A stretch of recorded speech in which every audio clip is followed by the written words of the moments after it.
तो कहानी की शुरुआत में हम देखते हैं कि एक टाउन को जिसमें बड़ी भारी आग लगी होती है और एक छोटी लड़की और उसकी मोम वहां से बच के भाग रहे होते। तभी उसकी मोम आग के एक लकड़े के नीचे दब जाती है और कोई उस छोटी लड़की के ऊपर फायर मैजिक करता है और वो लड़की आग के घेरे में फंसकर कहीं टेलीपोर्ट हो जाती है। अब हमें दिखाया जाता है हमारा मेन प्रोटैगनिस्ट, जिसका नाम मिकामी है, जो कह रहा होता है कि मैं 7 साल का हूँ। मैंने अपनी पूरी जिंदगी में कुछ खास नहीं किया है और मेरी अभी तक मेरी एक भी गर्लफ्रेंड नहीं बनी है। और तभी एक कपल उसे मिलता जो उसे अपने साथ ट्रीट के लिए आने को कहते हैं और वो साथ जा रहे होते हैं। तभी उनके सामने एक आदमी अपने हाथ में चाकू लेकर दौड़ता हुआ आता है और मिकामी को चाकू मार देता है और मिकामी अब मर रहा है और उसे एक रोबोटिक आवाज सुनाई दे रही है जो उसे कई सारी स्किल्स दिए जा रही है। और धीरे धीरे अब मिकामी को अपनी बॉडी फील नहीं हो रही है और उसे रियलाइज होता है कि वो अब मर चुका है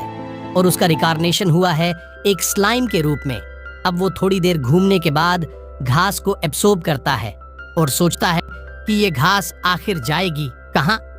तभी वहीं रोबोटिक आवाज फिर आती है और कहती है कि तुम्हारे पास प्रेडिटर स्किल्स है जिससे तुम घास को स्टोर करके रख सकते हो और टाइम आने पर हीलिंग पोशन बना सकते हो। और वो इस स्किल्स को और ट्राई करता है और फिर उसकी मुलाकात होती है एक मॉन्स्टर से, पर अपना स्लाइम उसे देख नहीं सकता है। पर जो स्लाइम सोच रहा है वो मॉन्स्टर सुन सकता है। मॉन्स्टर स्लाइम से कहता है कि मैं तुम्हें देखने का तरीका बता सकता हूँ, पर एक शर्त है कि तुम मुझे देखकर डरोगे नहीं। स्लाइम मान जाता है तो मॉन्स्टर उसे कहता है कि तुम मैजिक परसेप्शन स्किल्स का इस्तेमाल करो और इस दुनिया के मैजिक क्यूल्स को परसीव करो और तुम दुनिया को देख पाओगे। फिर स्लाइम ऐसा ही करता है और अब वो सब देख पा रहा था और वो ये भी देखता है कि वो जिस मॉन्स्टर से बात कर रहा था वो था एक ड्रैगन है जिसका नाम वेल्डोरा है, जो कि 300 सालों से यहाँ कैद है और 4 ट्रू ड्रैगन में से एक है। पर 300 साल पहले एक हीरो जिसे डिवाइन ब्लेसिंग मिली थी उसने उसे यहाँ कैद कर दिया था और 300 सालों तक यहाँ कैद रहने और अकेला रहने की वजह से ये अपने स्लाइम से दोस्ती कर लेता है। और फिर स्लाइम वेल्डोरा को एक नाम देता है जो होता है वेल्डोरा टेम्पेस्ट, और वेल्डोरा स्लाइम को नाम देता है रिमुरू टेम्पेस्ट। और यह नाम देना बहुत ज़रूरी है क्योंकि इससे मॉन्स्टर इवोल्व होते हैं। अब रिमुरू व वेल्डोरा से कहता है कि तुम तो यहाँ से बाहर नहीं निकल सकते, पर मैं एक काम कर सकता हूँ कि तुम्हारे साथ इस पूरी कैद को प्रेडिटर स्किल्स का इस्तेमाल करते हुए खा जाता हूँ और इसे मैं अंदर से एनालाइज करते हुए इसकी आउटर लेयर को तोड़ने की कोशिश करता हूँ और तुम इनर लेयर तोड़ने की कोशिश करो। और रिमुरू कैद सहित वेल्डोरा को खा जाता है। पर अब ये सब होने में समय लगेगा तो वो निकल जाता है आगे, जहाँ उसे मिलते स्नेक मॉन्स्टर, स्पाइडर मॉन्स्टर और बैट मॉन्स्टर। पर अपना रिमुरू इन सब की स्किल्स को अब्जॉर्ब कर लेता है और बैट की स्किल्स से तो अब वो बोल भी पा रहा था। अब वो केव से बाहर निकलता है और जा पहुंचता है गोब्लिन विलेज में, जहां उसकी मुलाकात होती गोब्लिन्स से और उसे पता चलता है कि यहां आए दिन गोब्लिन्स और वुल्फ मॉन्स्टर के बीच लड़ाई होती रहती है। और इसमें रिमुरू गोब्लिन्स का साथ देने की सोचता है और एक प्रॉपर प्लान तैयार करता है। और जब अगली बार मॉन्स्टर वुल्फ विलेज पर हमला करते हैं तो गोब्लिन्स कई सारे वुल्फ को मार देते हैं और रिमुरू ने अपनी स्किल्स से जो जाल बिछाया था उसमें वुल्फ का लीडर फंस गया और रिमुरू ने उसका सर काट दिया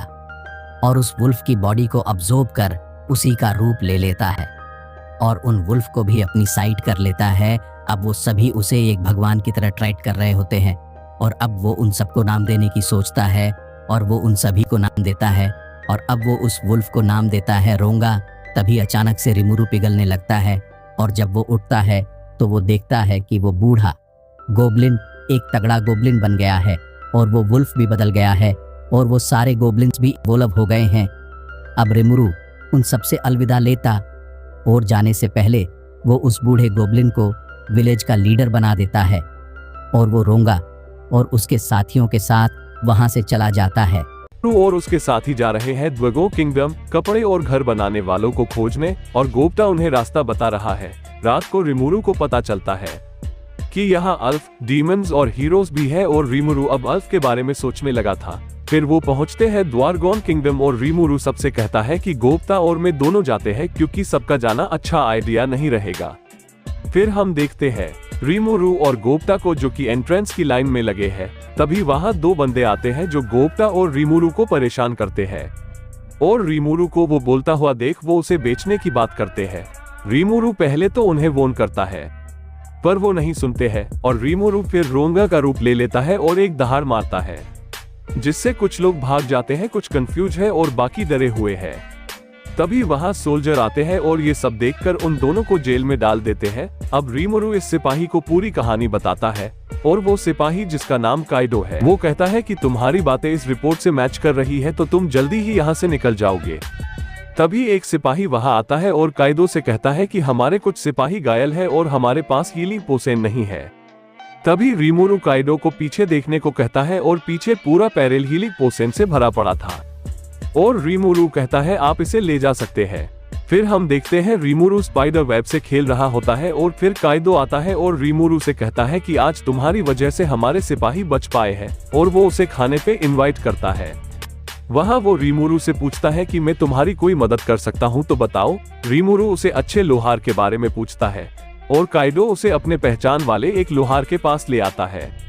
और काइडो लोहार को बताता है कि रीमुरु ने उनकी किस तरह मदद की और लोहार भी रीमुरु को थैंक यू कहता है पर वो उसकी मदद नहीं कर सकता क्योंकि उसके ऊपर पहले है काफी प्रेशर है क्योंकि उसने एक मिनिस्टर वेस्टा की बातों में आकर 1 वीक में 20 तलवारें बनाने का ऑर्डर ले लिया है और ये काम काफी मुश्किल है और ऊपर से मेरे पास इसका सामान भी कम है। और फिर रीमुरु एक मैजिकल प्योर क्रिस्टल निकालता है और लोहार क्रिस्टल को देखकर एकदम चौंक जाता है और वो रीमुरु को थैंक्स कहता है और कहता है कि इस काम के बाद मैं तुम्हारा कोई भी काम हो वो कर दूंगा।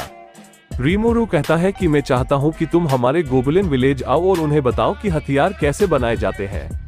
और रीमुरु उनकी ओर मदद करने के लिए उस तलवार को अब्सॉर्ब करके 20 तलवारें एक साथ कॉपी करके बना देता है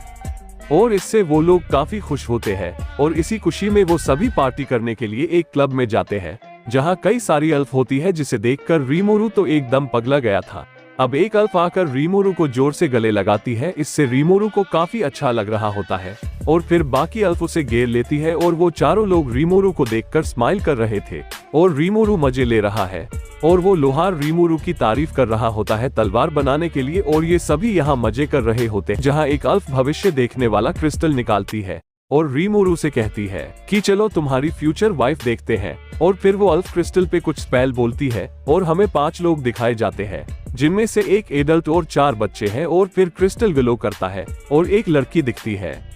तभी वहां मिनिस्टर वेस्टा आता है और वो लोहार को कहता कि तुमसे तलवारें तो बनी नहीं और तुम यहाँ पर मजे कर रहे हो। तभी लोहार कहता है कि मैंने सारी तलवारें बना दी है और किंगडम भेज भी दी है। ये सुन के वेस्टा एकदम शॉक हो जाता है और फिर उसकी नजर रीमुरु पर पड़ती है जिसे वो बाहर फेंकने की कहता है और वो रीमुरु पर पूरी ड्रिंक डाल देता है। ये सब देख लोहार उस वेस्टा के मुंह पे एक पंच मार देता है जिसकी वजह से इन चारों को जेल में डाल दिया जाता है और लोहार रीमुरु से कहता है कि पहले मैं वेस्टा से भी ऊपर की पोस्ट पे था और वेस्टा एक रिसर्चर था और एक रिसर्च के दौरान उससे एक ब्लास्ट हो गया और उसने वो इंजाम मुझ पे डाल दिया जिससे मेरी पोस्ट छीन गई और मुझे लोहार का काम करना पड़ा। और फिर वो लोहार और उसके साथी रीमुरु के साथ चलने को कहते हैं। अब उन्हें राजसभा में लाया जाता है जहां वो बंधे होते हैं और फिर हम राजा को देखते हैं और अब सुनवाई शुरू होती है जिसमें जो वेस्टा का साथी होता है वो राजा को बड़ा चढ़ाकर बोलता है और राजा लोहार को वापस अपनी पोस्ट पर आने को कहता पर लोहार मना कर देता है तो राजा उसे अपने साथियों सहित यहाँ से जाने और वापस कभी न आने को कहता है और वेस्टा को वो पोसेन देते हुए कहता कि तुमने बहुत बड़ी गलती करती है। वेस्टा उस पोसेन को देखता और कहता है कि ये तो 100% हील करने वाला पोसेन है जिसे बनाना बहुत मुश्किल है। राजा कहता है कि ये पोसेन वही स्लाइम लाया था जिसके साथ तुमने बुरा बर्ताव किया था। ये सुन वेस्टा को बड़ा दुख हो रहा था और राजा उसे भी कहता है तुम भी मेरे सामने अब मत आना